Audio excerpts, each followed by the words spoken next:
জুলাইয়ের গাদ্দার, সেই গাদ্দারদের ছাড়া জাতীয় ঐক্য। আপনাদের হয়তো অনেকের প্রশ্ন, জুলাইয়ের গাদ্দার কারা? জুলাইয়ের গাদ্দার তারা যারা গণহত্যার বিচার নিয়ে গণমাসী করছে।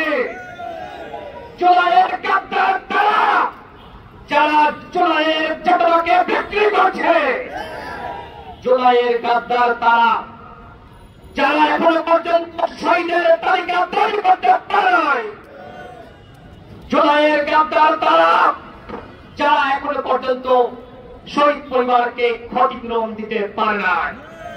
এই সরকারের উপদেষ্টাদের মধ্যেও জুলাইয়ের গাদ্দার রয়েছে, যারা আওয়ামী লীগের নিষিদ্ধের ব্যাপারে জনগণের সাথে প্রহসন করেছে। জনগণ আপনাদেরকে ম্যান্ডেট দিয়ে দিয়েছিল, কেন আবার আন্দোলন করা লাগলো? যে আওয়ামী লীগ বাংলার মাটিতে রাজনীতি করতে পারবে না। এদেশের জনগণ পাঁচ অবস্থিত রায় দিয়ে দিয়েছে আওয়ামী লীগ নিষিদ্ধ। সুতরাং এই যে প্রজ্ঞাপনকারীর জন্য আবার আন্দোলন করা লাগলো, জমা ঘেরাও করা লাগলো, ঐক্য বিনষ্ট হলো কেন ভাই? এই সরকারের উপদেষ্টাদেরকে আমরা দায়িত্ব দিয়েছিলাম, তারা একটি সংস্কারের রোডম্যাপ দিবে, বিচারের রোডম্যাপ দিবে, নির্বাচনের রোডম্যাপ দিবে। এখনো পর্যন্ত সরকার কি করতে চায়? কবে বিচার হবে, কবে নির্বাচন হবে, কবে রাষ্ট্র সংস্কার হবে, এখনো পর্যন্ত তার পরিকল্পনা প্রকাশ করতে পারে নাই। রাজনৈতিক দলগুলোর সাথে জুলাইয়ের শক্তির সাথে আজকে যে সরকারের দূরত্ব, এর কারণটা কি?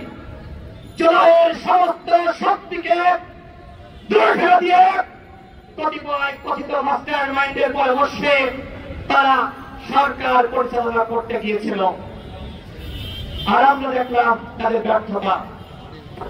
দেখেন, ৭১-এর পরে আমরা দেখেছি যারাই আওয়ামী লীগে যোগদান করেছে, আওয়ামী লীগ করেছে, তারা হয়ে গেছে স্বাধীনতা সপক্ষের শক্তি। এই ২৪-এর পরে আমরা দেখছি যারা নতুন বন্দোবস্তের নামে একটি দলের সাথে যুক্ত হয়নি, তারা জুলাইয়ের শক্তি হতে পারে নাই। দ্বিতীয় জেলায় এইখানে যারা আছে, সামনে পিছনে মঞ্চে, এই গণঅভ্যুত্থানে প্রত্যেকের অবদান রয়েছে। সরকার সেই অবদান স্বীকার করে নাই।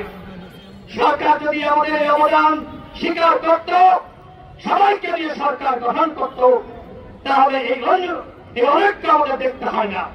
সরকারের বয়স এখন 10 মাস। এই 10 মাসে সরকারের অর্জন কি? গণহত্যার বিচারে সরকার কি কি করেছে? রাষ্ট্র সংস্কারে কি কি করেছে? নতুন বাংলাদেশ বিনির্মাণে কি কি করেছে? তার জবাব দিতে আমরা চাইতে পারি না। এখন যখন সমালোচনা করা হয় সরকারের কতিপয় উপদেষ্টাকে নিয়ে, যারা ছাদের মন্ডানদের জামিন করিয়েছে, যারা আওয়ামী লীগের লুটেরা নসরুল হামিদ বিপুল সম্পদ পাহারা দিচ্ছে, যারা আওয়ামী লীগের পুনর্বাসনের সাথে জড়িত, যারা রিফাইন আওয়ামী লীগ গঠনের সাথে জড়িত ছিল, ওই উপদেষ্টাদের নিয়ে সমালোচনা করলে এখন বলা হচ্ছে যে আমাদের কার্যক্রমে বাধা দেওয়া হচ্ছে।